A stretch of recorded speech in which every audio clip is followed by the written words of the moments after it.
오늘은 예배에 대한 말씀을 나누려고 합니다. 어제 여러분들이 혹시 기억하시는지 모르겠지만 우리 크리스천들의 아이덴티티를 가장 잘 보여주는 것이 거룩이다, 이런 이야기를 했습니다. 그런데 이 거룩뿐만 아니라 하나님께서 우리를 하나님의 사람으로 부르신 가장 큰 이유 가운데 하나가 우리를 하나님을 예배하는 자로 부르셨다는 거예요. 그런데 이제 중요한 게 하나 있죠. 그러면 예배가 무엇일까? 여러분들 예배를 무엇이라고 생각하세요? 여러 가지 이야기할 수 있겠지만 저는 예배에 대한 정의를 이렇게 생각해 봅니다. 예배는 이 예배를 통해서 우리의 생각과 우리의 관점이 하나님의 관점으로 바뀌어지는 것, 그것이 예배의 성공이다. 자, 오늘 우리가 읽은 본문 말씀에 인류 최초의 제사가 나와 있습니다. 가인과 아벨에 대한 이야기죠. 제사를 다른 말로 바꾸면 예배라고 이야기할 수 있을 것 같아요. 오늘 말씀 가운데 한 사람의 제사, 한 사람의 예배는 성공했고 한 사람의 예배는 실패했습니다. 과연 이 이유는 무엇일까? 오늘 또 이런 내용도 우리들이 함께 나누어 보게 될 것입니다. 하나님의 관점. 자, 우리들이 오늘 예배 드리러 나왔어요. 우리들은 다 자기 생각들이 있습니다. 그런데 오늘 예배를 드리면서 우리들의 마음이 하나님의 마음으로 바뀌어질 때, 그 예배는 성공했다라고 말할 수 있습니다. 근데 여러분들이 오늘 예배를 드리고 나가면서 우리들의 생각이 전혀 바뀌지 않아요. 우리들이 가지고 있었던 생각을 그대로 가지고 가요. 어제는 제가 그 표현을 불편함이라고 하는 단어를 써서 이야기를 했습니다. 오늘 제가 만났던 부목사님 중에 두 분이 저에게 그렇게 얘기하더라고요. 목사님, 어제 참 불편했습니다. 그래서 제가 성공했구나. 우리들이 하나님 앞에서 우리들의 불편함을 가진다고 하는 것은 우리들이 바뀌어질 수 있기 때문이죠. 제가 지금 조크를 하나 할 텐데 조크를 들으면 여러분들의 반응이 어때야 될까요? 알아서 하세요. 그냥 조크입니다. 어떤 교회에서 있었던 얘기예요. 어떤 목사님이 다른 교회 가서 이렇게 설교를 하는데 꽤 큰 교회였던 모양이에요.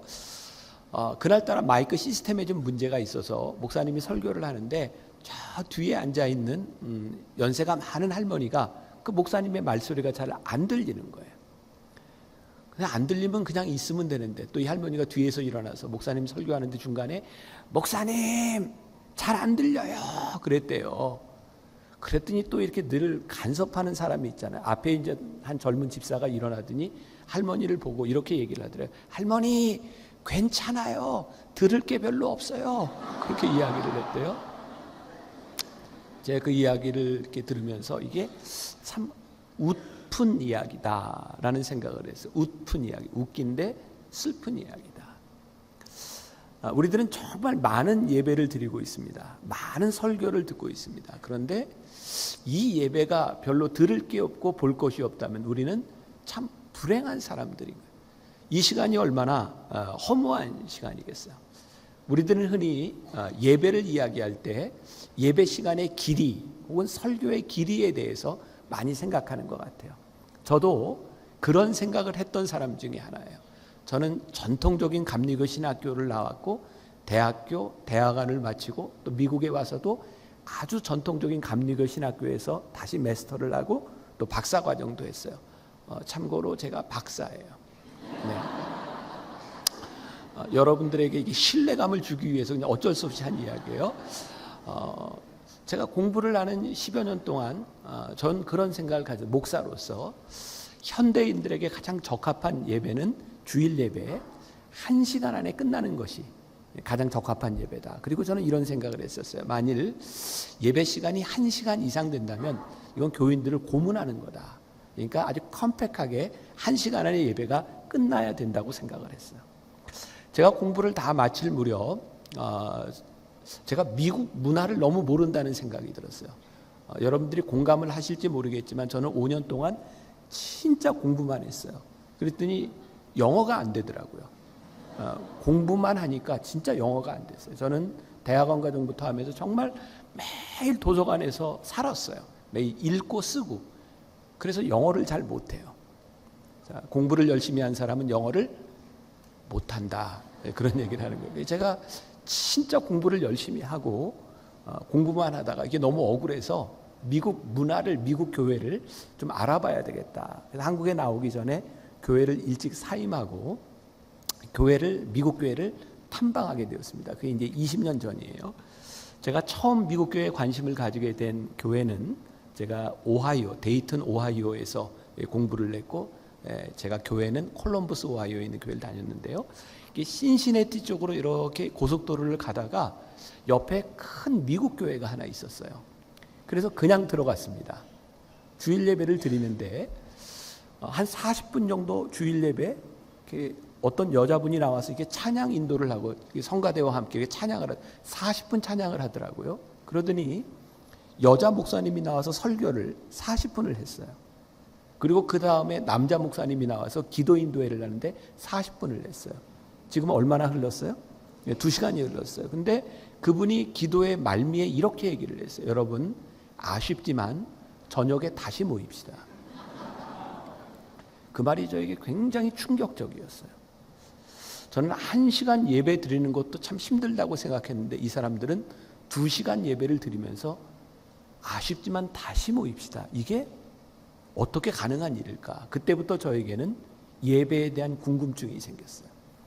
그래서 제가 LA에 짐을 다 싸들고 와서 애들 둘을 데리고 큰 차 밴을 하나 빌려서 그 당시에 유명하다는 미국의 교회들을 다 방문하기 시작했습니다.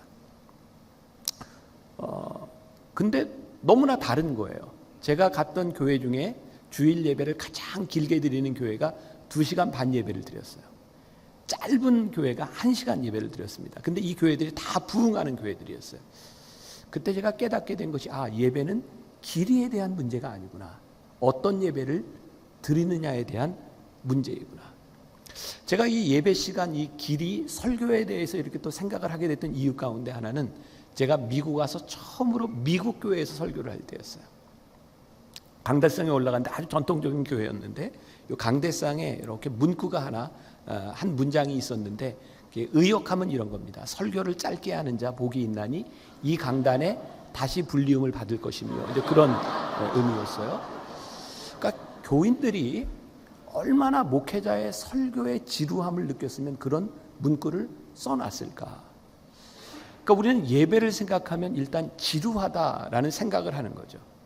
그런데 제가 예배에 대해서 공부하고 또 저는 만나교회에서 우리 목회자들에게 이런 표현을 합니다. 우리는 예배에 목숨을 건다. 저는 목회자로서 제일 중요한 것 한 가지를 들면 우리는 예배라고 생각하거든요. 저는 예배 준비에 최선을 다합니다. 우리 목회자들도 마찬가지입니다. 왜? 이 예배 시간은 단순한 길이에 대한 문제가 아니라 우리들이 하나님의 말씀과 이 예배를 통해서 우리의 생각이 바뀌어지는 시간이기 때문입니다. 그래서 오늘 여러분들이 예배에 성공했다, 실패했다라는 기준은 무엇이냐면 오늘 이 예배를 드리고 나갈 때 여러분들의 생각이 하나님의 관점으로 바뀌어져야 되는 거예요. 자, 토미 텐이라고 하는 사람이 그 예배에 대해서 이런 이야기를 했습니다. 이 관점이라고 하는 이야기를 들으면서 그 사람이 이런 예를 들어요. 자기가 어린 딸을 데리고 엘리베이터를 탔답니다. 또 엘리베이터가 생각나시나요? 엘리베이터를 탔어요. 엘리베이터에 아무도 타지 않았을 때는 아무 문제가 없었어요. 어린 딸이 그냥 편안히 있었어요. 근데 위층으로 올라가면서 사람들이 하나 둘 타기 시작하면서 어린 아이의 시야를 다 가려버렸습니다. 아이가 무서워서 웁니다. 그때 아버지가 아이를 번쩍 안아서 올립니다. 그때 아이의 눈이 아버지의 눈과 같아집니다.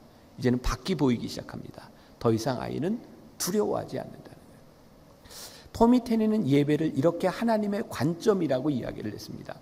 우리의 생각으로 보이지 않고 우리의 생각으로 두려웠던 것이 하나님의 관점으로 보기 시작하며 우리들에게 새로운 눈이 열리는 것, 그것이 예배다.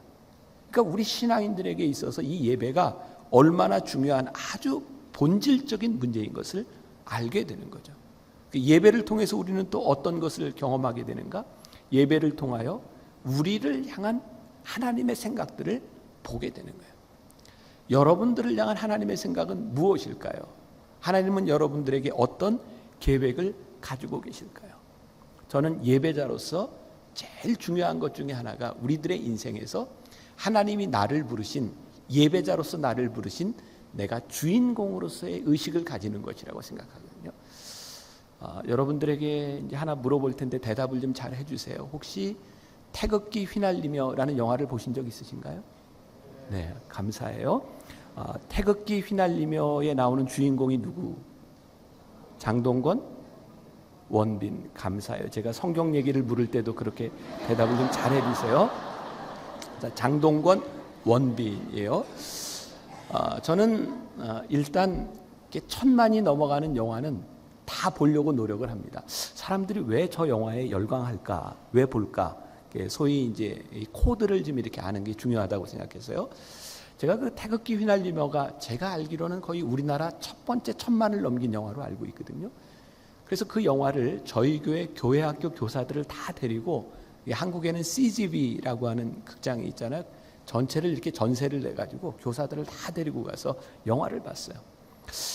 근데 목사는요, 영화를 보면서 특히 이렇게 설교 생각을 하게 되는 거예요. 저는 영화 볼 때도 이렇게 메모를 많이 해요. 깜깜한데. 그 영화를 보는데 장동건하고 원빈이 주인공인데요.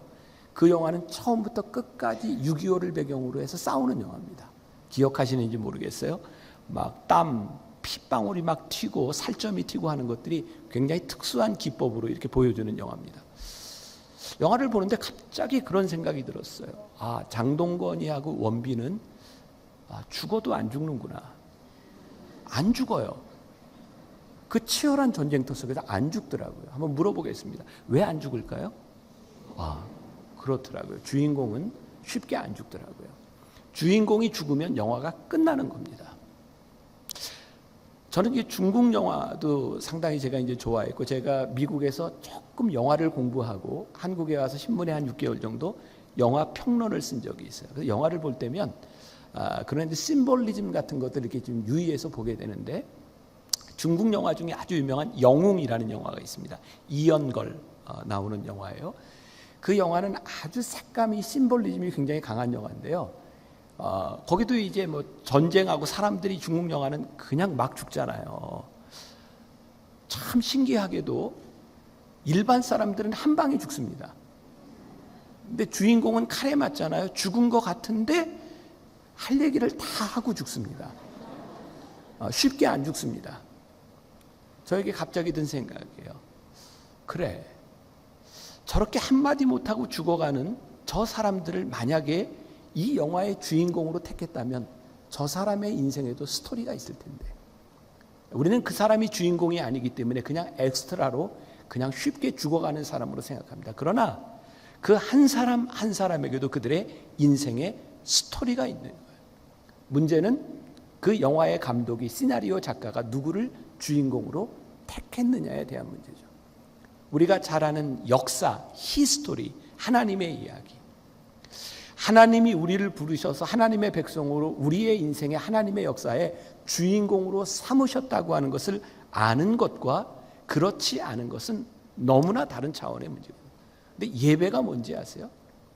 우리가 하나님 앞에서 예배자로 서서 우리의 인생을 하나님의 관점으로 보기 시작할 때 우리의 인생이 내가 하나님 앞에 주인공이다, 이것을 우리들이 확신하게 되는 거예요.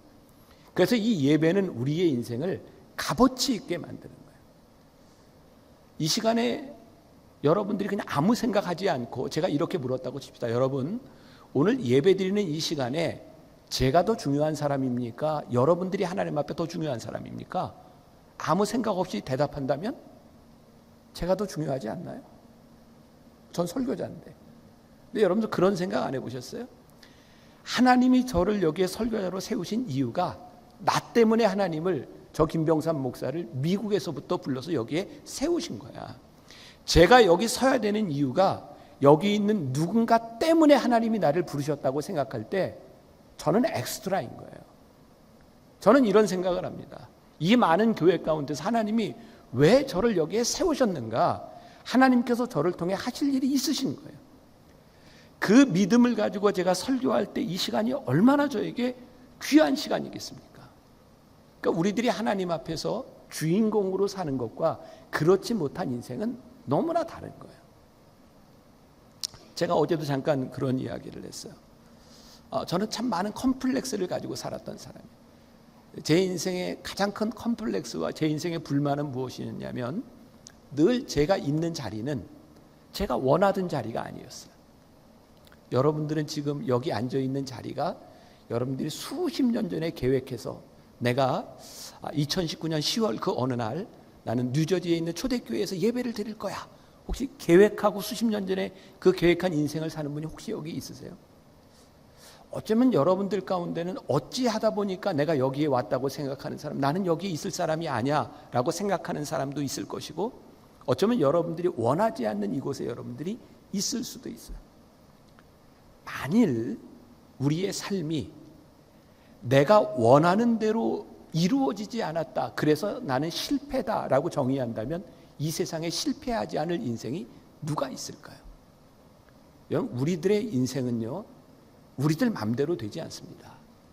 혹시 여러분들 내 맘대로 안 되는 내 인생 이런 책을 보셨나요? 보셨어요? 못 보셨어요? 제가 쓴 책인데 마음에 상처가 확 되네요. 오래전에 제가 내 맘대로 안 되는 내 인생이라는 책을 썼어요. 제가 교인들과 시리즈를 설교했던 겁니다. 태어나면서부터 죽을 때까지 내 인생이 내 맘대로 안 되더라고요. 여러분들이 선택해서 태어난 일이 아니에요. 여러분들의 자녀를 내가 선택해서 요놈 낳겠다, 그렇게 낳지 않았어요. 지금 이 시간에 있는 우리들은 진짜 내 맘대로 안 되는 내 인생을 많이 경험하고 있잖아요. 하나님이 여러분들에게 자식을 주신 이유가 뭔지 아세요? 네 인생 네 맘대로 안 된다 깨닫게 하시려고 자식 주셨대요. 내 맘대로 안 되는 거예요. 다시 이야기합니다. 내 맘대로 되지 않아서 내 인생이 실패했다면 우리 중에 실패하지 않은 인생이 아무도 없는 거예요. 제 이야기를 조금 할게요. 저는 목회자의 가정에서 태어나서 살아가는 게 참 제 스스로 불행했어요. 왜냐하면 목사 아들이기 때문에 하지 말아야 되는 게 너무 많았어요. 목사 아들은 이래야 돼, 이러면 안 돼, 이러면 안 돼. 제 꿈은 언젠가 내 맘대로 하고 싶은 걸 하는 게 내 꿈이었어요. 근데 그게 잘 되지 않았어요. 저희는 사남매인데 형제가 둘인데 저희 형이 일찌감치 선언을 냈어요. 나는 죽어도 목사는 못한다. 나는 새벽 예배는 죽어도 못한다. 그래서 우리 아버지의 기대가 그냥 저한테 왔어요. 그래서 저는 어렸을 때부터 막 쇠뇌를 당했어요. 너는 목사야, 너는 목사야. 그래서 고등학교 3학년 때 신학교를 갔어요. 신학교를 갔는데 제가 다닌 신학교가 감리교 신학대학입니다. 서대문구 냉천동에 있는. 여러분, 제가 다니는 감리교 신학대학이 한국의 삼류대학입니다. 한국의 대학은 어떻게 평가를 하는가? 커트라인이 어디냐에 따라 등급이 정해져요. 제가 공부를 얼마나 했는가 별로 중요하지 않습니다. 저 장학금 받고 좋은 성적으로 신학교 들어갔는데 감리교 신학대학에 들어가는 순간 저는 삼류대학생이 된 거예요. 제 친구들을 만나고 동창들을 만나는데 제 인생은 삼류 인생인 거예요. 나는 내가 불행했어요. 그래서 대학교 1학년 때 학교 공부보다는 주로 이렇게 1년 내내 당구만 쳤어요. 남자들, 제가 대학교 1학년 여름방학 때 당구 300 쳤습니다. 그게 쉽지 않은 점수라는 거 아시죠? 요즘도 설교하다가 가끔 이렇게 짚으면 자세가 굉장히 안정적이죠. 혹시 여러분들 요즘 당구 좋아하세요? 제가 지난달에 저희 교회에서 자선 당구 대회를 했습니다. 그래서 제가 우리나라 랭킹 1위 선수하고 3쿠션 쳤어요. 제가 연속 6개를 친 사람입니다. 와우. 네. 대학교 1학년 내내 당구 치고요. 수업 안 들어갔어요. 대학교 2학년 때는 제가 또 음악을 좋아해요. 근데 그때는 여러분들이 전혀 상상이 안 될 텐데 제가 머리를 굉장히 길게 하고 다니면서요. 제가 찢어진 청바지 입고 다니면서 그룹 사운드 만들어서 이렇게 술집에서 노래도 하고, 전 신학교 다니는 게 불행했어요. 대학교 3학년 때 이대로는 안 되겠더라고요. 그래서 제가 빨리 군대 갔다 와서 진로를 바꾸려고 생각했어요. 제가 휴학계를 내려고 하는데 저희 아버님이 저한테 군목 시험을 보래요. 저 안 본다 그랬어요. 왜? 군목 시험 붙으면 목사가 되잖아요. 안 본다고 했더니 저희 아버님이 계속해서 이렇게 설교 원고를 써주시면서 시험 봐서 가서 읽고만 오라고. 군목 시험은 뭐 영어, 상식, 국사 이런 게 있고 설교, 면접 이런 게 있습니다. 저는 떨어지려고요. 가서 제일 빨리 쓰고 설교 읽고 나왔습니다. 그리고 휴학계를 냈어요. 그리고 군대를 갈 때를 기다리고 있는데 저희 아버님이 국방부로 전화를 하셨어요. 저 김병삼이라고 하는 학생이 군목 시험에 붙었나 안 붙었나. 근데 묘한 대답이 왔어요. 붙은 것도 아니고 떨어진 것도 아니라고. 이유가 지금은 이게 상상할 수도 없는 일인데 그 당시에 군목 시험 보는 그 면접 시험관들이 다 저희 아버님 군목 후배들이었어요. 그래가지고 설교 만점 주고 면접 만점 주고 그래서 저는 떨어지려고 막 찍고 나왔는데 만점을 주는 바람에 9명을 뽑는데 제가 10등을 했답니다. 그럼 떨어져야 되잖아요. 근데 그 당시에는 장교 시험에 붙으면 신원조회가 엄격했어요. 한 사람이 신원조회에 걸려서 제가 군목 시험이 됐어요. 그런데 다행스러운 것은 여기 뭐 그런 시스템을 우리 세대에 아는 분들 계시겠지만 장교 시험에 붙은 사람이 휴학계를 내면 자동으로 취소가 됩니다. 근데 저는 휴학계를 냈잖아요. 그래서 저는 취소가 된 줄 알았어요. 그런데 저희 아버님이 또 학교에다가 학생처에다 물어보니까 휴학계를 학생들이 계속 내니까 한 달 동안 모아서 그거를 병무청에 갖다 주려고 제가 시험 붙은 날이 9월 28일인데요. 9월 30일 날 모아서 내려고 그거를 병무청에 안 내고 있었던 거예요. 그래가지고 전 재수 없이 군목시험에 붙었어요. 그리고 목사가 됐어요. 전 정말 불행했어요. 목사가 돼서요. 군목이 돼서 전방에 배치를 받았는데 세상에 참 꼬일라니까 저희 지휘관이 연대장 그 위에 사단장이잖아요. 저는 연대장이 지휘하는 부대에 가는데 그 교회를 그 부대 사단장이 사제를 털어서 졌어요. 믿음이 굉장히 좋은 분입니다. 그분이 지금 목사님이 됐어요. 연대장도 목사님이 됐고 사단장도 목사님이 됐어요. 그러니까 그 교회에 제가 26살에 중2를 달고 갔는데 그 교회에 교인들이 400명, 500명이 모이는 거예요. 사단장이 참석을 하니까 그 당시에 모든 장교들 불교의 회장까지도 교회를 나왔어요. 여러분 우리 세대는 그랬어요. 지휘관이 나오면 다 그랬다고요. 근데 그게 26살 난 목사에게 사단장이 늘 앞자리에 앉아 있는데 그게 고문인 거예요. 고문. 연대장이요. 늘 군복을 입고 예배 자리에 한 번도 안 빠집니다. 수요 예배도 안 빠져요. 정말 미치겠더라고요. 여러분 26살 그 나이가 얼마나 놀고 싶을 나이입니까? 근데 저는 놀고 싶은 거 그런 거 있지만 태생적으로 굉장히 성실한 사람이에요. 그래서 저는 지금까지 정말 한 번도 설교를 원고를 토시 하나 안 써본 적이 없어요. 전 제가 맡은 일에 대해서 굉장히 성실한데 그 성실함이 나를 힘들게 만드는 거죠. 근데 성실한 건 성실한 거고 놀고 싶은 거. 제 친구 목사들 너무너무 착해요. 동기로 간 목사들이. 그래서 모이면은 2달에 한 번, 한 달에 한 번, 뭐 대관령, 부산 이렇게 모이는데 놀려고 하는데 노는 게 안 돼요. 저는 당구, 탁구, 볼링, 테니스 다 해요. 저는 운동을 굉장히 좋아합니다. 근데 우리 친구 목사들이 그게 안 되더라고요. 놀 수가 없어요. 그래서 제가 불러놓고 우리 취미를 통일해야 되겠다. 제가 포카를 가르쳐줬어요.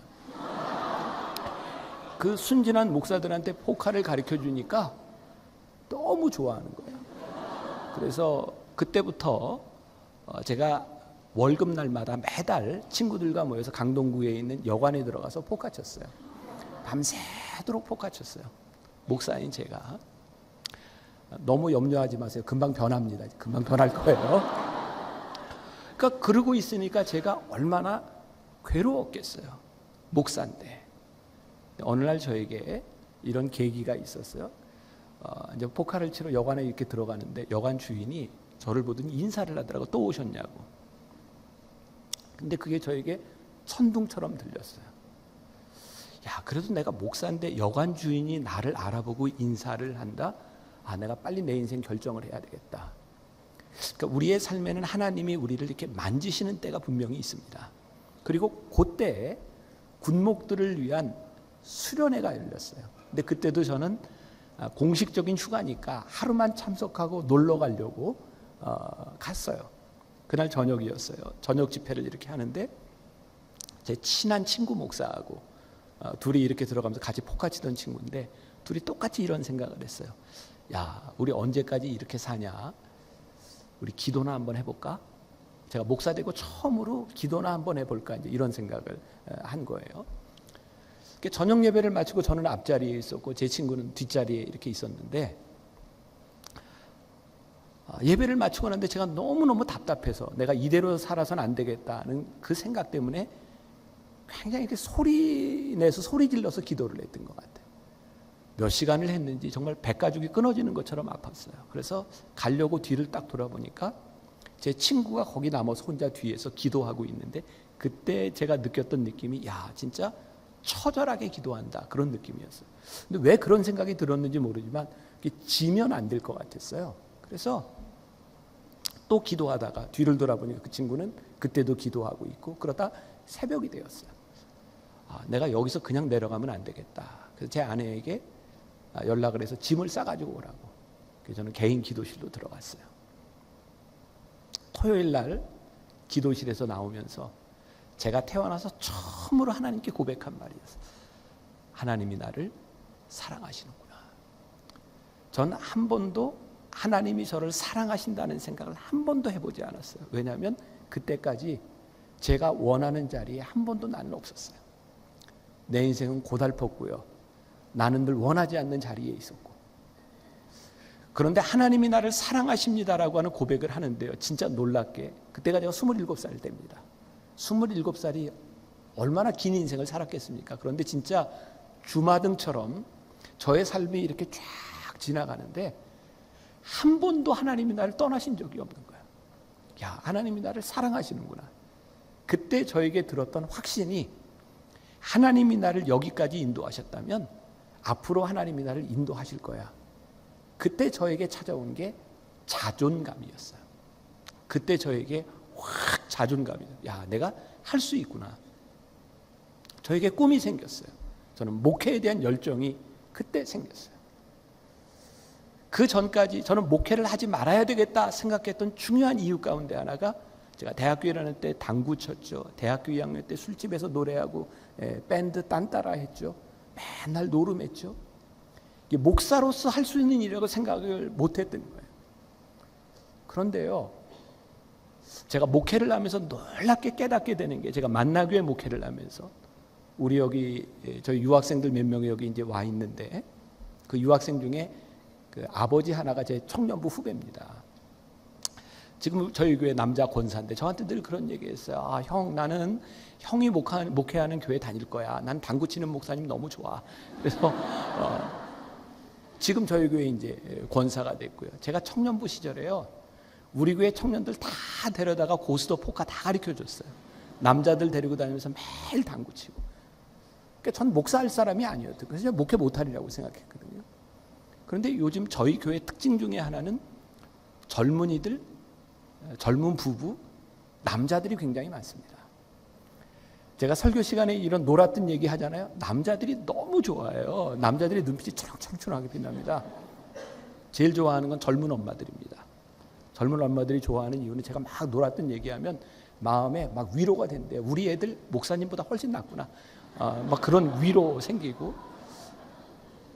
저희 교회 남자들과 젊은이들이 많아요.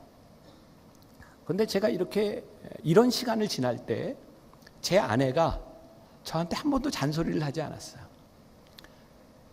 저하고 신학생으로 같이 학교를 다니다가 목사인지 알고 결혼을 했는데 이건 뭐 밤새고 노름하고 들어오지, 제가 나중에 한 일인데요, 제 아내가 전방에 있을 때 집을 2번이나 나갔었대요. 저 몰랐어요, 집 나간 걸. 제가 들어와 보면 늘 집에 있었거든요. 속았다고 생각했대요. 근데 한 번도 저에게 잔소리하지 않았어요. 그냥 기도했대요. 하나님이 때가 돼서 내 인생을 바꾸신 내 삶을 보면서 저는 남자들을 바라보면서 우리 여자 교인들에게, 부인들에게 이렇게 너무 닥달하지 마세요. 기도하고 기다리세요. 인내하세요. 하나님이 때가 되면 하나님이 이끄시니까 기다리세요. 그러니까 남자들이 좋아하는 거예요. 기다리려니까. 저희 교회에 몇 년 전에 굉장히 큰 화제가 되었던 일이 뭐냐면 제가 교회 리모델링을 하면서 교회 흡연실을 만들었거든요. 그게 굉장히 큰 화제가 됐어요. 뉴스거리가 되고. 제가 왜 흡연실을 만들었는지 아세요? 제가 어떤 젊은 부부 가정 신방을 했는데 그 부인이 이런 얘기를 하는 거예요. 우리 남편이요, 우리 애들하고 저하고 교회까지는 늘 데려다 주는데 교회를 안 들어오고요, 끝날 때까지 차 안에서 기다린대요. 왜냐하면 담배를 너무 많이 피는데 그 시간 참는 것도 힘들고 담배 냄새가 배어 있어서 사람들 옆에 앉아 있는 게 미안해서 예배를 못 들어온대요. 그런 생각이 들었어요. 아, 저 사람도 예배를 드렸으면 좋겠다. 그래서 제가 어떤 젊은 부부하고 또 그런 이야기를 하다 보니까 그 남편이 제 얘기를 듣더니, 목사님, 그게 제가 평소에 꿈꾸던 교회입니다. 흡연실이 있는 교회. 이 사람이 사업하는 사람인데 자기가 헌금을 할 테니 부인이 실내 인테리어를 했거든요. 흡연실을 자기가 꾸미겠다고. 그래서 저희 교회 흡연실을 만들고 주일날 흡연실에 예배 실황이 중계가 됩니다. 그래서 저희 교회는 담배를 피우면서 예배를 드릴 수 있어요. 제가 어떻게 이런 생각을 할 수 있을까요? 저는 만약에 제가 이렇게 놀았던 경험이 없다면 저는 절대 이런 생각을 하지 못했을 겁니다. 그런데요, 담배를 피기 때문에 예배를 못 드리는 것이 아니라 담배를 피면서라도 예배를 드릴 수 있다면 하나님이 그를 바꾸실 거야. 그러니까 저는 흡연실을 담배를 피라고 만든 게 아니라 담배를 끊으라고 만든 거예요.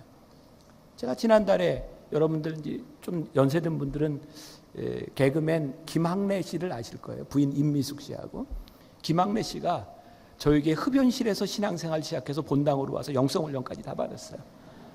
여러분들 아는 가수 중에 옛날에 몸 바쳐서 농계라는 노래 부른 그 가수도 흡연실에서부터 시작해서 본당으로 올라왔어요. 저는 놀았던 것, 제가 이렇게 살았던 것 때문에 목회를 못하리라고 생각했는데 하나님은 그 일들을 통해서 제 목회 현장에서 그걸 그대로 쓰시고 계십니다. 제가 노래를 참 좋아하거든요. 고등학교 때는 제가 성악을 하려고 그랬어요. 근데 대학교 때는 이제 딴따라를 했잖아요. 저희 교회 예배는 예배마다 특징이 다 달라요. 어떤 예배 때는 제가 가운을 입고 예배를 드리기도 하고, 양복을 입고 예배 드리고, 그냥 면바지를 입고 예배를 드리고, 또 오케스트라와 예배를 드리고, 그 다음에 밴드하고 예배를 드리고 찬양을 하는데 저는 다 돼요. 너무 자연스러워요. 왜? 제가 살았던 삶을 하나님께서 제 목회 현장에서 그대로 사용하고 계시는 거지. 너무 신기하지 않아요? 나는 이것 때문에 목회를 못하리라고 생각했는데 하나님은 제 목회 현장에서 그 모든 것들을 다 쓰시는 거예요. 아, 버릴 것이 없구나. 내 인생의 상처라고 생각했던 것들을 하나님이 내 삶의 사명으로 바꾸시는 것, 그것이 내 삶의 주인공이 되는 거죠. 저는 예배자의 삶 가운데 제일 중요한 가운데 하나가, 여러분들이 예배자로 살아갈 때 하나님께서 여러분들의 상처를 여러분들의 삶의 훈장으로 바꾸신다는 거예요.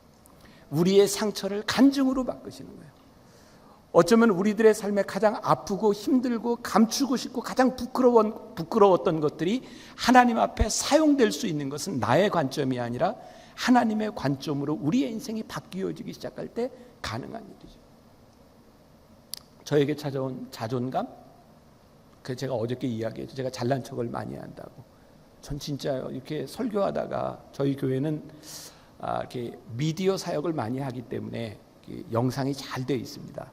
설교할 때 앞에 모니터가 이렇게 한 5대 정도가 이렇게 있어요. 저는 이렇게 헤드셋을 꽂고 좀 이렇게 돌아다니면서 설교도 하고 그러거든요.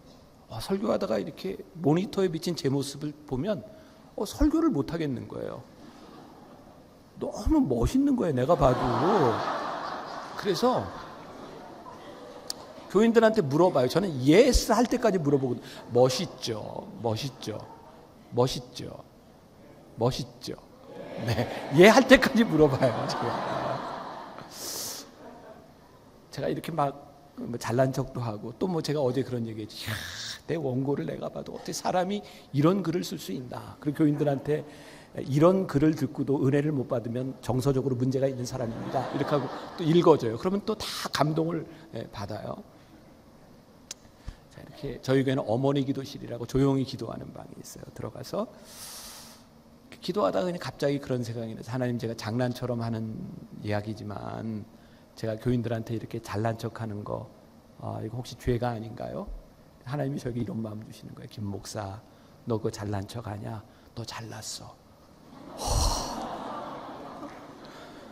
제가 행복해 보여요? 안 행복해 보여요? 저 굉장히 행복합니다. 힘들지 않다는 게 아니에요. 목회 참 힘듭니다. 행복해요. 하나님이 나를 부르셨으니까, 나를 이 자리에 있게 하셨으니까. 하나님이 내 인생의 주인이시라고 하는, 내가 하나님의 내 인생에 하나님이 나를 주인공으로 삼으셨구나 하는 이 고백이 객관적인 기준에서 내가 어떤 포지션을 가지고 내가 어떤 능력을 가지고 있느냐에 대한 문제가 아니라 하나님이 내 역사를 쓰고 계셔.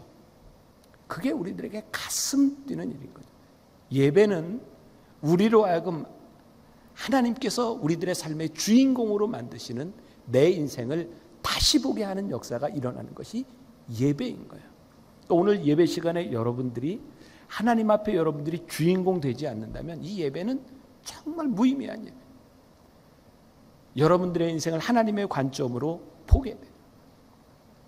가인과 아벨의 이야기로 들어와 볼게요. 우리들이 어떻게 해석해야 될지 모르지만 하나님께서 가인과 아벨 두 사람의 이렇게 제사를 이렇게 드릴 때 한 사람의 제물만 받으셨어요. 가인은 뭐 하는 사람이었는가? 그는 땅의 소산으로 농사를 짓는 사람이었고, 아벨은 그의 양의 첫 새끼를 하나님께 드렸다. 그래서 어떤 분들은 이렇게 해석하기도 하죠. 피의 제사냐 아니냐로 이렇게 받으셨다. 근데 저는 말씀을 보면서 이렇게 생각했어요. 세월이 지난 후에 가인은 땅의 소산으로 제물을 삼아, 그 소산은 뭐냐면 one of them입니다. 그의 소산의 일부를 드렸어요. 아벨은 자기의 양의 첫 새끼는 D1입니다. 그것은 구별된 겁니다. 하나님께서는 땅의 소산은 안 받으시고 양의 새끼만 받으셨다, 이런 차원에 대한 문제가 아니라 어떤 것을 드려도 괜찮은데, 아벨이 그의 양 중에 하나를 구별하여 드렸을 때 하나님께서 그 제물을 아름답게 받으셨다. 그러니까 오늘 우리들이 이 예배의 주인공이 되는데 정말 중요한 것이, 하나님의 관점으로 우리들이 살아가는 예배의 성공자들이 되는데 굉장히 중요한 것이 있는데, 오늘 이 예배를 위하여 무엇을 우리들이 구별하느냐. 오늘 예배에 참석하는 여러분들의 예배가 다 동일하지 않습니다. 그리고 오늘 이 예배를 마친 후에 하나님께서 어떤 사람의 예배는 받으시고 어떤 사람의 예배는 받지 않으실 수 있어요. 하나님은 내가 딱 반만 받게다 이렇게 정해놓지 않으셨습니다. 우리들이 어떤 제물로, 이것은 헌금을 이야기하는 것이 아니라 우리들이 하나님 앞에 어떤 구별된 예배자로 서느냐에 따라 오늘 우리들이 이 예배를 통해 하나님의 관점을 가질 수도 있고 그렇지 않을 수도 있다는 말이에요. 여러분, 구별이라고 하는 말은 거룩과 동의어이기도 합니다. 그 예배는 거룩함과 아주 밀접한 연관을 가지고 있어요. 다니엘서 1장 8절에 보면 다니엘이 뜻을 정하여 라고 하는 말씀이 나옵니다. 다니엘이 바벨론의 포로로 잡혀가면서 다니엘이 뜻을 정합니다. 어떤 뜻을 정했을까요? 내가 정해진 시간을 기도하리라. 그리고 우상에게 바쳐진 제물을 먹지 않으리라. 뜻을 정하는 것은 두 가지 차원이 있습니다. 하나는 must do, 내가 반드시 해야 될 것을 정하는 것이고, 또 하나는 must do not이죠. 내가 하지 말아야 될 것을 정하는 거예요. 예배자에게 정말 중요한 것이 있는데요, 여러분들의 삶을 구별하는 거예요. 내가 하나님 앞에 해야 될 것과 하지 말아야 될 것, 이것이 구별될 때 그 구별을 하나님께서 받으시는 거예요. 우리가 율법적으로 살 필요는 없지만 여러분들의 삶의 구별의 기준은 있어야 된다고 생각해요. 제가 알고 있는 어떤 분은 식당을 하면서 굉장히 어려울 때부터 그분은 그런 철칙을 가지고 살았대요. 지금 우리 세대하고는 잘 맞지 않겠지만 그분은 장사를 하면서 새 돈을 손님에게 받으면 무조건 금고에 넣었대요. 그리고 그것을 모아서 이 새 돈은 하나님께 드리는 것이야. 어떤 사람이 볼 때는 저 할머니 참 유치하다라고 생각했을지 모르지만 그분에게 있어서 하나님께 드리는 것은 이 구별이 있다고 생각합니다.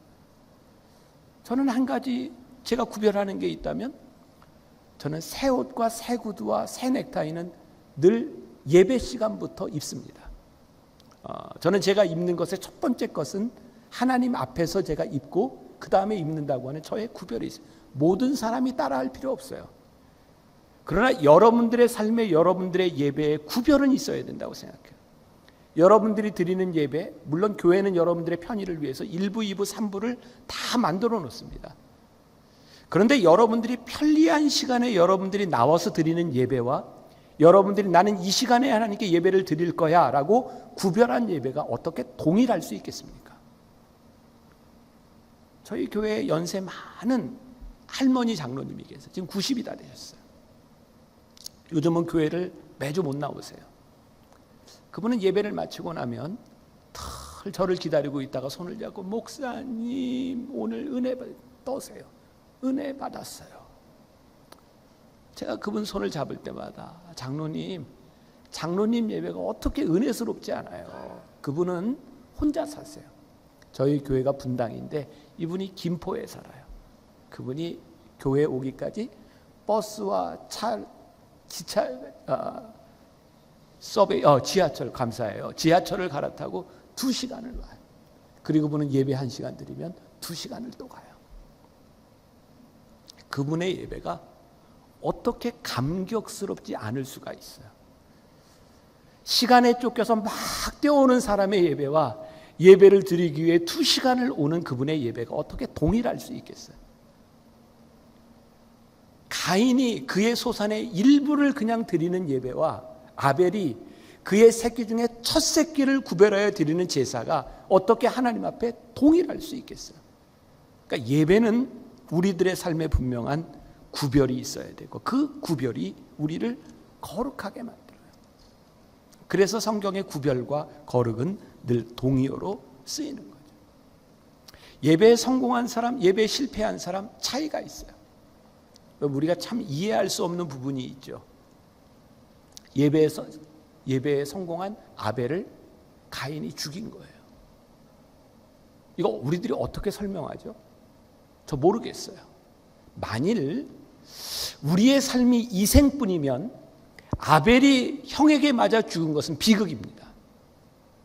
그러나 우리들은 그의 인생을 몰라요.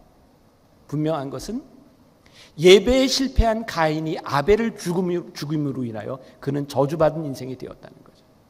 여러분, 예배에 실패한 자가요, 범죄하는 이유 가운데 하나는 하나님이 예배를 받지 않으셨을 때 그가 마음이 굉장히 상한 거죠. 분하였다라고 되어 있어요. 왜일까요? 비교가 일어난 거예요. 하나님, 왜 제 예배는 제 제물은 받으시고 제 제물은 받지 않으세요? 참 신기하죠? 자기가 잘못하고 왜 그 사람과 비교할까요? 여러분, 우리 신앙생활 하면서 제대로 예배를 드리지 못하는 사람들의 특징이 뭐냐면 비교하며 삐지는 겁니다. 사실은 내가 하나님 앞에 좋은 예배자가 되면 되는데 내가 좋은 예배가 되지 못하고 내가 삐진다는 거죠. 우리들에게 어떤 상황이냐에 대한 문제가 아니라 사실은 이 상황에 대하여 우리들이 어떻게 믿음으로 반응해야 하는 문제죠. 그러면 신앙은요, 상황의 문제가 아닙니다. 우리들에게 다가오는 이 상황에 대하여 내가 어떻게 믿음으로 반응하느냐에 대한 부분이죠. 저희 아버님이 돌아가셨는데 제가 목회를 처음 시작할 때 저는 이제 전도사로 영월에서 시작을 했어요. 그때는 원치도 않는 곳인데 저희 아버님이 저를 영월로 보냈으니 그것도 하루에 버스가 2번 들어가는 그런 곳에서 제가 신혼을 거기서 보냈어요. 여기가 전도사님 사택입니다. 그리고 문을 열고 딱 들어갔더니 위에서 뭐가 뚝뚝뚝뚝 떨어져요. 구더기가 뚝뚝 떨어지는데 위에 쥐가 죽어 있는 거예요. 겨울에 자고 일어나면 집 안에서 이렇게 빨래가 얼어 있는 데가 살았어요. 처음 88년도에. 제가 군목을 갔어요. 그리고 개척교회를 하다가 유학을 갔어요. 저희 아버님이 저에게 늘 이렇게 얘기하셨어요. 목회자는 모래바닥에 코를 쳐박고 죽어도 교인들에게 돈 없다는 얘기 하는 거 아니다. 그거 목회자의 자존심이다. 저희 아버님이 늘 그러셨어요. 목회자는 모래바닥에 코를 쳐박고 죽어도 교인들에게 돈 없다는 얘기 하는 거 아니다. 그러면서 저를 한 번도 안 도와주셨어요. 저는요, 전도사 시절에도 제가 미국에 유학하는 동안에 저희 아버님이 저에게 생활비, 학비를 한 번도 안 보내주셨어요. 제가 아이 2 데리고 유학하는 5년 동안 제 진짜 소원이 잠 한 번 자보는 거였어요. 학교에서 일하고 교회에서 일하고 그리고 공부하면서 다니는 게 결코 쉽지 않았어요. 오하이오는요, 길이 굉장히 플랫합니다. 제가 다니던 집 학교 기숙사에서 콜럼버스까지 90마일이니까 140km 정도 돼요. 일주일에 두세 번 거기 왔다 갔다 하면서 졸려서 소리를 바락바락 지르면서 다녔어요. 저희 아버님이 늘 그러셨어요. 목회자는 모래바닥에 코를 쳐박고 죽어도 교인들에게 돈 없다는 얘기 하는 거 아니다. 한 번도 제가 교인들 앞에 돈 없다는 얘기를 해보지 않았어요. 학교를 다니면서 한인교회에서 한국에 있는 목사들에게 장학금을 주는데요. 저만 안 줘요. 왜? 쟤는 늘 웃으면서 여유가 있어. 그리고 아버지가 큰 교회 목사야. 저에게 도움을 주지 않았어요. 시간이 지나갔어요. 많은 시간들이. 사실은 제가 아버지에 대한 섭섭함이 있었어요. 제가 영월에서 목회할 때 우리 첫 아이가 거기서 태어났어요. 너무 방이 추워서 연탄 난로를 넣다가 가스를 많이 마셨어요. 죽을 뻔했죠. 몰라. 그 원인이었는지 아니었는지 다른 원인이었는지 모르지만 제 첫 딸아이가 장애를 가지고 태어났어요. 30년 동안 우리 아내는 지금까지도 약을 먹으면서 살아요. 그러면 장애를 가진 자녀를 키운다는 게 전 미국에서도 키워봤지만 한국에서 너무너무 힘든 일이었어요. 쉽지 않은 일입니다. 제 인생에 참 어려운 일이었고요. 근데 저희 아버님이 다 그렇게 얘기하셨거든요. 감사해라, 감사해라. 저희 아들 레미가 고3까지 한국에서 학교를 다니고 미국에서 대학을 마치고 제가 나온 미국의 신학대학원에 우리 아들이 들어갔어요. 대학원에 들어가는 순간 제가 아들에게 이렇게 얘기했어요. 아들아, 목회자는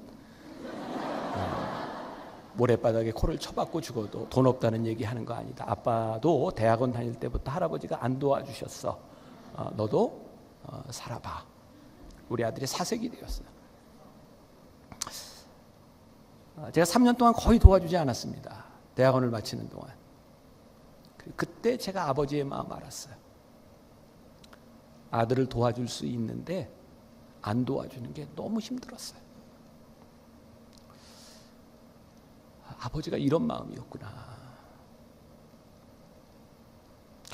여러분, 우리가요 하나님 앞에서 살아가는데 우리는 비교에 대한 문제가 아니라 지금 우리들의 삶에 일어나고 있는 일들 가운데 우리들이 어떻게 믿음으로 반응하느냐에 대한 문제인데요. 하나님이 우리를 사랑하시고 우리를 주인공으로 하나님의 자녀로 삼아주셨다면 우리의 인생의 어려운 일을 지나갈 때 하나님은 우리를 모르고 계신 게 아니에요. 전 지금 이렇게 저를 돌이켜놓고 보면 아버님이 저를 도와주시지 않았던 그 순간이 참 경제적으로 어렵고 힘들었던 순간이 나에게 너무너무 귀한 시간이었구나. 나에게 그런 시간이 없었더라면 내가 지금 이런 목회를 하고 있을 수 있을까? 결국 그 시간들이 버려진 시간들이 아니라 하나님이 내 앞에 가장 귀하게 만들어 놓은 시간이었고, 그리고 사람은 참 신기하죠. 어려워야 간절해져요. 힘들어야 기도가 돼요. 그러니까 우리들의 삶의 갈급함을 유지하는 것은 우리들의 풍족함에 있지 않더라고요. 우리 인간들이 얼마나 이 참 못된 존재들인지 조금만 풍요로워지고 걱정거리가 없어지면 갈급함이 사라져요. 예배의 가장 중요한 일이 무엇일까요? 예배를 방해하는 가장 중요한 원인은 무엇일까요? 그것은 우리의 갈급함을 사라지게 하는 것이죠. 가끔 그런 생각이 들잖아요.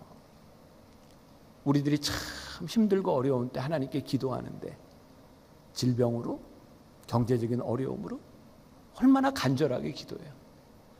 근데 하나님께서 그 문제를 해결해 주시면 건강한 몸을 가지고 죄를 짓고요. 하나님이 축복해 주신 돈을 가지고 하나님을 떠나요.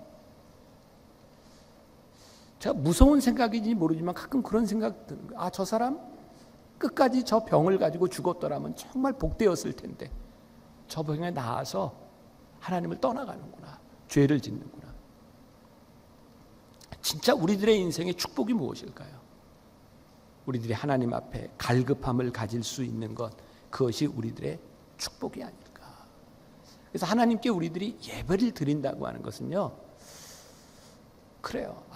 이 감사에 대한 고백, 믿음에 대한 반응, 이것은 어떤 것일까? 우리들이 예배를 잘못 드리는 것 중에 하나가 혹시 우리들은 예배를 드리면서 이렇게 보상을 바라고 있는 것은 아닐까? 혹시 예배를 투자하는 마음으로 드리는 것은 아닐까? 혹시 예배를 보험 드는 심정으로 드리는 것은 아닐까? 종종 그런 얘기하는 사람도 있거든요. 진짜 믿음 좋은 사람 같은데요. 목사님, 저는요 예배를 안 드리고 출장을 가면요 불안해요. 그런데 예배를 드리고 출장에 가면요 어쩐지 하나님이 보호해 주실 것 같아요. 그래서 예배를 일단 보험으로 들어놓고 출장을 가요. 제가 예배를 드리면요, 제가 11조를 드리면요 하나님께서 축복해 주실 것 같아요. 여러분, 하나님이 우리를 보호해 주시고 우리들을 축복해 주시는 게 잘못된 것이 아니라 예배의 본질은 투자와 보험과 보상이 아니라 그냥 하나님께 드리는 거예요. 아, 참 기쁘구나. 예배구나. 우리가 그런 표현에서 예배에 고파받는가. 사슴이 시냇물을 찾는 것 같은 갈급함이 우리들에게 있는가. 그래서 사실 초대교회 교인들은 이 미국 땅에서 좋은 예배 드리기가 참 힘든 사람들입니다. 환경이 너무 좋아요. 제가 늘 고민되는 게 그겁니다. 저는 좋은 예배를 드리기 위해서 최적의 환경을 만들어요. 저는 목회자로서 참 예배를 잘 드리고 싶어요. 하나님께 정말 열심히 예배를 드리고 싶어요. 근데 어느 날 가만히 보면 이 좋은 환경들 때문에 우리들이 예배의 갈급함을 잃어버리는 것은 아닌가. 이 등에 기댈 수 있는 이 의자 때문에 졸음이 오는 것은 아닐까. 그래서 저희 교회가 이 1인용으로 의자를 바꾸려고 하다가 그냥 딱딱한 의자 그대로 놔뒀어요. 조금이라도 힘들게. 아니 그냥 그런 생각이 들었어요. 너무 편안하게 우리들이 예배를 드리면서 너무 좋은 환경에서 우리들의 갈급함이 사라지는 것은 아닐까. 이 갈급함은요, 그래서 우리들이 적극적으로 유지해야 되는 거예요. 우리들이 하나님 앞에 이 갈급함을 유지하지 않으면 우리는 예배자로서 살아가기가 참 힘들기 때문이죠. 근데 오늘 이 예배에 대한 이야기를 하면서 뜬금없이, 제가 보기엔 좀 뜬금없이 하나님께서 이렇게 말씀을 하시더라고요. 창세기 4장 7절에 보니까 네가 선을 행하면 어찌 낫을 들지 못하겠느냐. 선을 행하지 아니하면 죄가 문에 엎드려 있느니라. 죄가 너를 원하나 너는 죄를 다스릴지니라. 가인에게 말씀을 하시면서 갑자기 네가 선을 행하였더라면, 이 말씀이 이렇게 이해가 되는 거예요. 가인아, 네가 이렇게 안색이 변하여 분하고 네가 예배에 실패한 이유 가운데 하나가 뭐냐면 네가 선을 행하지 않았기 때문이다. 그러니까 오늘 이 말씀에서 무엇을 이야기하고 있냐면 너의 지금 이 제사, 하나님이 받지 않으신 이 제사는 네가 평소에 선을 행하지 않았던 내 삶과 연관이 되어 있다, 이렇게 말합니다. 이 선을 행한다, 영어로 rightthing이라고 되어 있습니다. 네가 옳은 일을 행하였더라면, 네가 이 세상에서 옳은 일을 행하다 여기 왔다면 네가 예배를 실패할 수 있겠니? 그런데 네가 예배자로 오는 이 예배자의 모습 가운데 너의 삶이 옳지 않았어.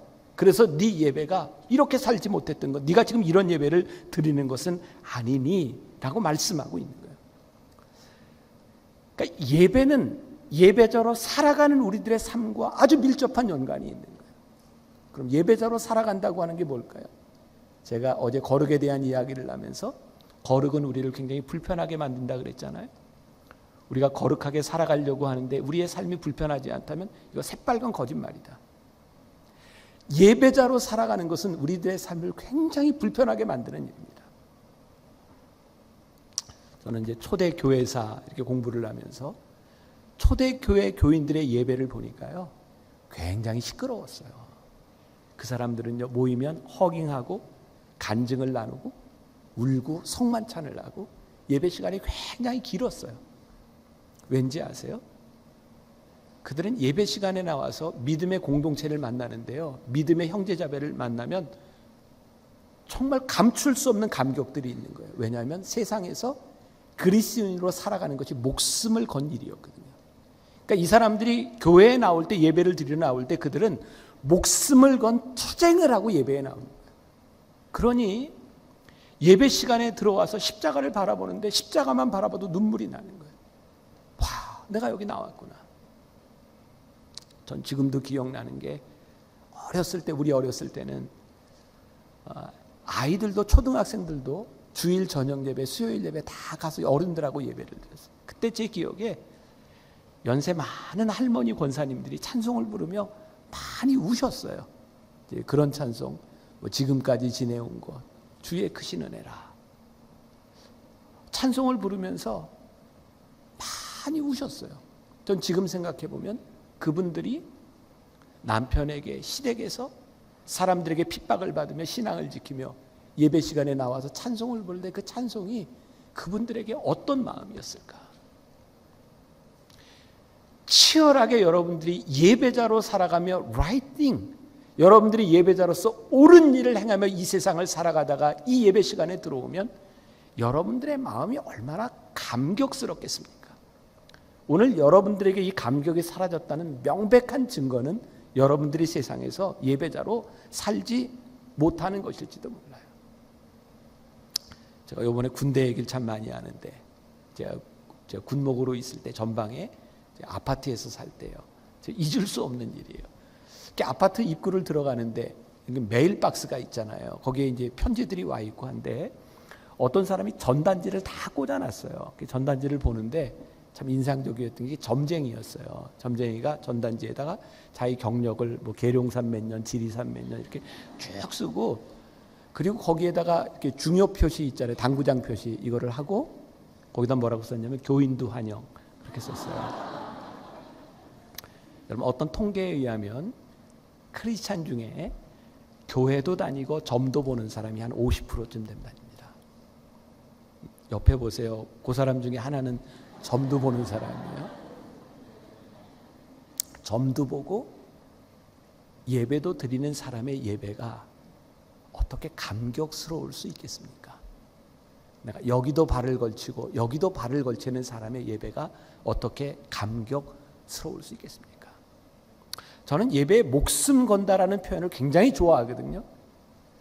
여러분들의 인생을 하나님께 걸고 살아가는 사람과 그렇지 않은 사람의 삶이 어떻게 동일할 수 있겠습니까? 우리가 예배자로서 이 세상에서 라이팅, 옳은 일을 행하는 것이 우리들에게 얼마나 중요한 일인데, 근데 우리는 종종 이런 표현을 쓰잖아요. 내 성질이 원래 그래, 내 기질이 그래. 기독교인들의 가장 나쁜 말이 나 이대로 살다 죽을래 내버려도, 제일 나쁜 말이죠. 우리의 기질, 성질, 하나님께서 우리들에게 욕망을 주셨어요. 욕구를 주셨어요. 그러니까 여러분들에게, 우리들에게 욕망이 있는 것은 죄가 아니에요. 그러나 욕망대로 살아가는 것이 죄예요. 예배자 하나님의 사람은 우리들에게 주신 욕망이, 그것이 죄는 아닌데 욕망을 다스릴 수 있을 때 하나님의 사람이에요. 욕망대로 살아가는 건 짐승입니다. 욕망을 다스리는 것은 하나님의 사람으로 살아가는 거예요. 제가 지난주에 워싱턴 열린목교에서 집회를 했어요. 거기 갔더니 그 생각이 나더라고요. 아주 오래전인데 제가 아마 한국에 나가서 얼마 되지 않았을 때 제가 버지니아에 어떤 작은 교회 설교를 하러 가게 됐어요. 아주 작은 교회였는데 그 담당 교역자가 저에게 이렇게 얘기하더라고요. 목사님, 우리 교회가 얼마나 유명한 교회인지 아십니까? 그러더라고요. 아무리 봐도 유명할 게 없는데 얼마나 유명한 교회인지 아시네요. 여러분들 혹시 오래된 분들은 기억나실 거예요. 그게 벌써 20년 훨씬 지난 얘기입니다. 그러더라고요. 목사님, 우리 교회가요, 예전에 신문에 크게 났던 교회인데요, 우리 담임 목사님이 장로님을 권총으로 쏴서 죽였던 교회입니다. 오래전 이야기입니다. 이 한인교회에서 목사님이 장로님을 권총으로 쏴서 죽였던 적이, 그 교회가 이 교회입니다. 제가 그 교회를 갔었어요. 자, 여러분들 상처받지 말고 들으세요. 상처받지 마세요.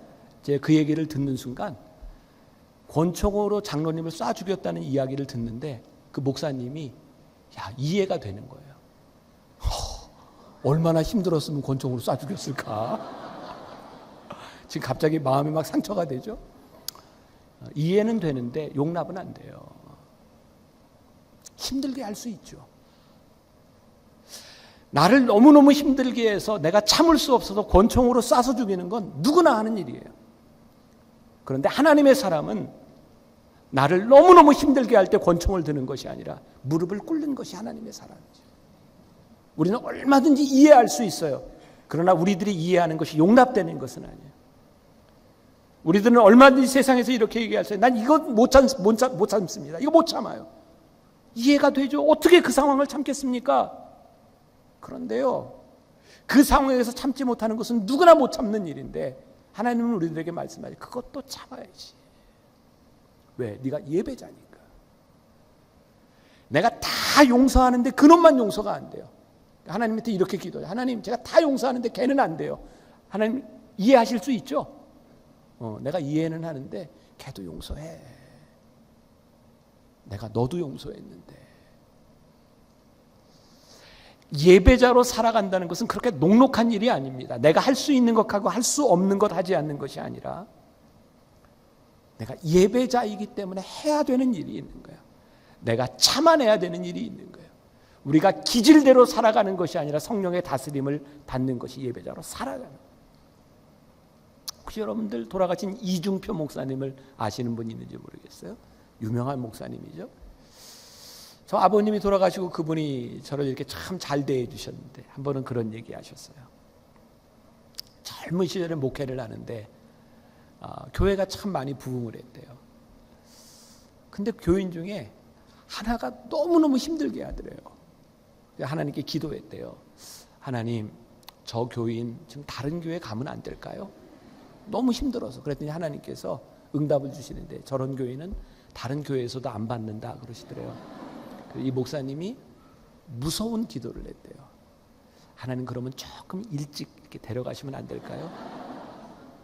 하나님께서 아직 올 때가 안 됐다. 그래서 기도했대. 하나님, 그럼 저 어떻게 해요? 여러분, 사람 때문에 얼마나 힘들면 그런 기도를 했겠어요. 하나님, 저 어떻게 해요? 그때 하나님께서 이 목사님에게 응답을 주신 게 네가 죽으면 된다, 그렇게 말씀하셨대요.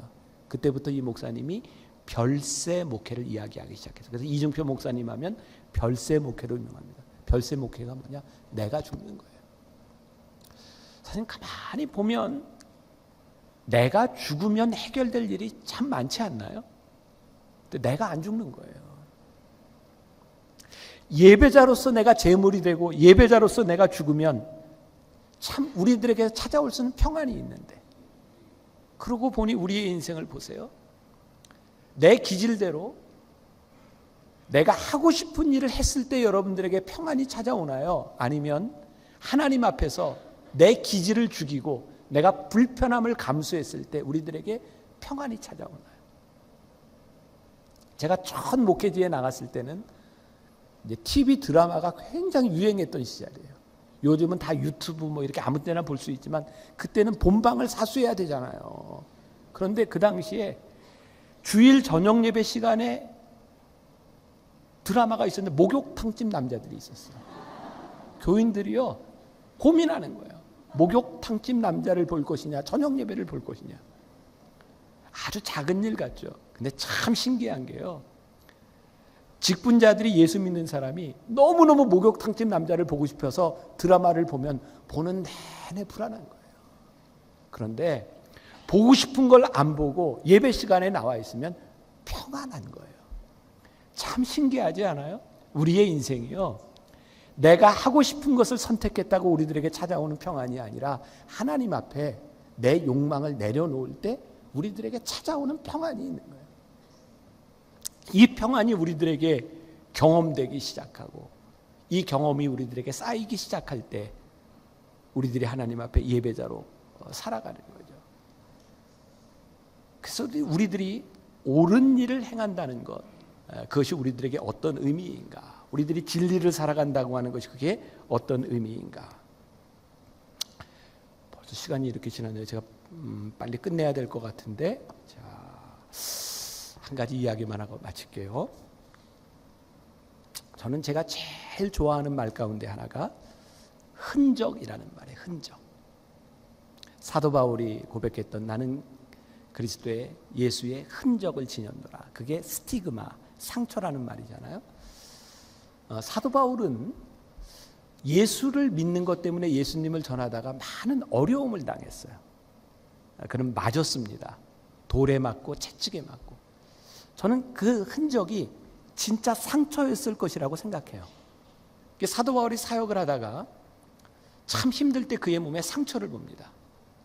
그리고 그는 이런 고백을 하지 않았을까? 그래, 이 어려움 가운데서 나를 지켜주시고 내가 복음을 전하기 위해서 내 몸에 입었던 이 상처를 바라보며 그는 그의 믿음을 다시 보지 않았을까요? 우리들이 예배자로 살아가는데, 우리들이 크리스찬으로 살아가는데 우리를 진짜 무기력하게 만드는 것이 뭐냐면 우리들에게 상처가 없는 거예요. 제가 여러분들에게 도전합니다. 여러분들이 예배자로 살아가기 때문에 이 세상에서 상처를 한번 경험해 보세요.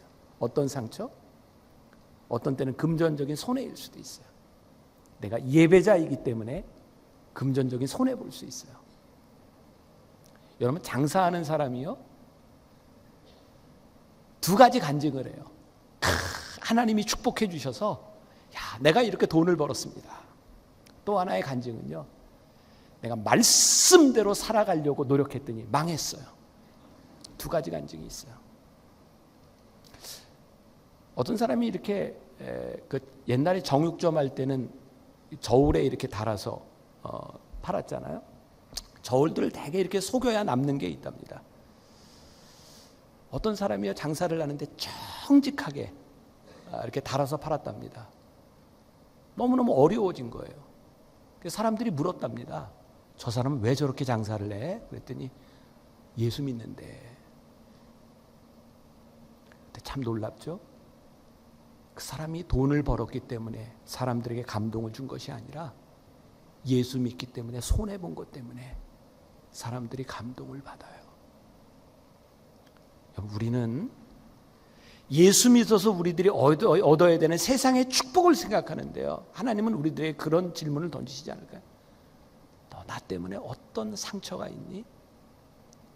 예수님께서 십자가의 상처를 지녔던 것처럼 여러분들의 삶에 하나님을 믿는 것 때문에 여러분들의 삶에 있는 그 흔적, 그게 예배를 성공으로 만드는 것은 아닐까요? 저희 교인 중에 굉장히 신실한 분이 있었어요. 부부가 한 번은 저를 찾아와서 이렇게 얘기하더라고요. 목사님, 저희가 부동산을 시작하려고 하는데 목사님 이름을 좀 줘주세요. 제가 담임 목사 되고 참 곤란한 것 중에 하나가 아기 낳고 이름 줘달라고 하는 거요. 제가 2-3명까지는 진짜 기도하고 줘줬는데 좋은 이름 한 2세 찍고 나니까 그 이름이 그 이름이더라고요. 그래서 그때 생각을 했어요. 왜 저 사람은 나한테 이름을 줘달라고 할까? 그랬더니 아마 목사님이 우리의 이름을 줘주면 잘 될 거야 라고 생각하는 것 같아요. 근데 목사에겐 그런 능력이 없습니다. 그 아이가 잘 되려면 물론 좋은 이름도 중요하지만 믿음으로 사는 걸 부모가 가르쳐 줘야 돼요. 저에게 굉장히 곤혹스러웠던 거, 제가 이제 요 얘기 하기 전에 곤혹스러웠던 거, 그때 성가대 하고 있었던 권사님 부부인데 저에게 와서 새로운 가게를 하는데 이름을 줘달래요. 그게 일식 돈가스 집을 하는데 저기 역삼동에. 그 당시 제가 일본어 진짜 못할 때, 어제 얘기했죠. 오하요 고자이마스 말고 모르고 당구장 용어 말고 모를 때 일식 돈가스 집 이름을 줘달라고 하는데 제가 진짜 아는 일본어를 다 붙여봤는데 마땅하게 없는데 딱 하나가 입에 떨어지는 게 있었어요. 여러분, 당구 칠 때 잘 치면 기레이 그럽니다. 아세요? 기레이? 뷰티풀, 원더풀 이런 뜻입니다. 이 기레이를요, 돈가스 집에 붙여 기레이 돈가스. 입에 쫙 달라붙는 거예요. 그래서 제가 그분한테 기레이 돈가스라고 하세요. 그래서 오픈 예배를 드렸어요. 음식점에 오픈 예배를 드리면 예배를 마치고 음식을 해옵니다. 음식을 먹으며 근심이 되기 시작했어요. 그리고 6개월 후에 문을 닫았어요. 그때 제가 깨닫게 된 게 있어요. 음식점은 음식이 맛이 없으면 성령님도 역사하지 못하는구나. 우리가 종종 착각하는 것이 있습니다. 예배를 드리면 된다고 생각하지. 아닙니다. 음식점 하는 사람은 음식을 맛있게 해야 되는 겁니다. 왜? 예배자이기 때문에. 저는 병원을 개업하는 의사들에게 이렇게 합니다. 이런 말을 해요. 병원에서 환자를 진료할 때 환자가 돈으로 보이지 않도록 하세요. 주님의 마음으로 섬기세요. 식당에서 음식을 파는 분들에게 이렇게 얘기합니다. 내가 돈을 번다고 판다고 생각하지 말고 음식을 먹는 사람에게 내가 어떤 유익을 줄까를 생각해 보세요. 목양의 마음을 가지고 하면 우리들이 무슨 일을 해도 됩니다. 예배자의 마음으로 살아가면 무슨 일을 해도 됩니다. 그런데 우리들에게 이 예배자의 마음이 없는 거예요. 자, 제가 조금 아까 하려고 했던 이야기예요. 그리고 이제 다른 부부가 저에게 이제 찾아와서, 참 그때는 이름 저절내는 사람이 참 많을 때예요. 저에게 부동산을 하려고 하는데 이름을 저절내는 거예요. 근데 목회자는요, 그냥 와서 부탁하는 사람과 이렇게 열심히 신앙으로 살아가려고 하는 사람들 달라요. 그러니까 제가 기도가 되더라고요. 제가 이제 어머니 기도실이라고 조용히 기도하는 방에서, 하나님, 제가 어떤 이름을 지어줄까요? 이렇게 묵상하며 기도하는데 말씀이 떠오르는 거예요. 그 말씀이 진리로 허리띠를 띠고, 이런 말씀이 떠올랐어요. 그래서 제가 대봤어요. 부동산에 허리띠 부동산, 그거는 아닌 것 같고, 이렇게 진리 부동산, 그래서 제가 불러놓고 진리 부동산이라고 하세요. 그랬더니 표정이 별로 안 좋아요. 원했던 이름은 아닌 것 같아요. 근데 뭐 해달라 그랬으니까. 제가 개업 예배를 드리는 날 가서요, 이렇게 얘기했습니다. 제가 진리 부동산이라고 이름을 지었는데, 이 부동산을 하면서 한번 진리로 살아보세요. 그리고 이제 저는 예배 드리고 왔어요. 한 2달 지났나? 교회에서 복도에서 만났어요. 그래서 제가 그분에게 물어봤습니다. 부동산 잘 돼요? 그랬더니, 목사님, 제가 진리대로 하려고 했더니요, 한 건도 못했어요. 그 당시에 그 이면 계약, 또 다운 계약서, 그런 게 뭐 보편화됐을 텐데 이분이 그거 안 한 거예요. 그럼 저에게 인상적인 얘기를 했어요. 목사님, 제가 한번 끝까지 해볼랍니다. 그리고 6개월이 지났어요. 그분이 저를 찾아왔어요. 목사님, 우리 진리 부동산 와서 예배 드려주세요. 그 왜요? 그랬더니 문 닫으려고요. 그래서 제가 오픈할 때 예배 드리고 6개월 만에 문 닫을 때 예배 드린 건 처음 있는 일입니다. 그리고 예배 드리고 문 닫았어요. 목사님, 한 건도 못했습니다. 제 마음이 굉장히 안 좋았겠죠. 그리고 한 2년쯤 지났습니다. 이 부부가 제 방에 찾아와서, 목사님, 제가 이 헌금을 그냥 해도 되는데 그 목사님한테 얘기를 하고 꼭 해야 될 것 같아요. 저에게 이렇게 11조 헌금을 가져왔어요. 그 당시에 액수가 2,300만 원이었습니다. 그러니까 한 2억 3천만 원 정도 10여 년 전에 이게 수익을 본 거예요. 그래서 아니 이게 어떻게 된 돈이냐 그랬더니, 목사님, 우리 진리부동산 망했잖아요. 그런데 그 진리부동산 망한 그 땅 바로 앞으로 이렇게 길이 뚫리면서 이게 값이 오른 거예요. 제가 그분에게 이런 얘기했습니다. 하나님, 제가 참 감사한 건 우리 권사님 부부가 돈을 벌었기 때문이 아니라 진리대로 살아가려고 했던 당신의 인생에 하나님이 실망시키지 않은 것이 너무 감사하다고. 돈 번 것 때문에 감사한 것이 아니라 이 믿음의 추억을 가지고 앞으로 믿음으로 살아갈 수 있지 않겠느냐고. 여러분, 우리를 무능력하게 만드는, 우리를 정말 실패자로 만드는 이유 가운데 하나가, 우리들이 right thing, 옳은 일을 행하며 예배자로 살아가며 우리들에게 주시는 예수의 흔적이 우리들에게 없기 때문에 우리들이 세상을 무능력하게 살아가는 것은 아닐까. 여러분들에게 도전합니다. 한번 예배자로서 이 세상에서 그렇게 옳은 일을 행하며 선을 행하며 한번 살아보세요. 그리고 여러분들이 이 예배 시간 안에 들어와 보세요.